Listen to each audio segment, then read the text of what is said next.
পার্টির সংগ্রামী সভাপতি বিশিষ্ট আইনজীবী জনাব A.K.M. আনোয়ারুল ইসলাম, সভাপতি বাংলাদেশ ডেভেলপমেন্ট পার্টি। বিসমিল্লাহির রহমানির রহিম। আজকের এই মহাসমাবেশে সম্মানিত ডাক্তার শফিকুর রহমান, আমির বাংলাদেশ জামাত ইসলামী, উপস্থিত জুলাই শহীদের পরিবার, যুদ্ধাহত পরিবারের সদস্যরা, উপস্থিত জাতীয় কেন্দ্রীয় নেতৃবর্গ, বাংলাদেশের টেকনাফ থেকে তেঁতুলিয়া, রূপসা থেকে পাথুরিয়ার জনপ্রতিনিধি, আমার সামনে লাখো জনতা, আসসালামু আলাইকুম ওয়া রাহমাতুল্লাহ।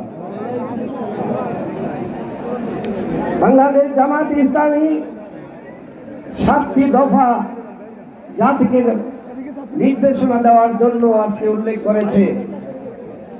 এই 7টি দফা স্বাধীনতা রক্ষার দফা, এই 7টি দফা ভোটাধিকারের দফা, এই 7টি দফা জুলাইয়ের চেতনার দফা, এই 7টি দফা আত্মনিয়ন্ত্রণ অধিকারের দফা, এই 7টি দফা আমাদের স্বাধীনতাকে টিকে রেখে আগামীর বাংলাদেশ গঠনের দফা।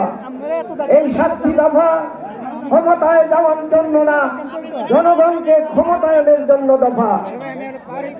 আমরা 1 বছর আগে বাংলাদেশের মানুষ কারো পরাধীনতা মেনে নিতে চায় না, তা প্রমাণ করে দিয়েছে।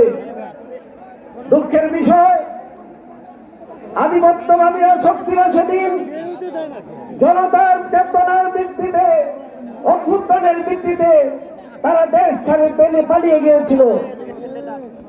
সেই ফ্যাসিস্টের যে নায়ক ছিল সে ভারতে চলে গিয়েছে।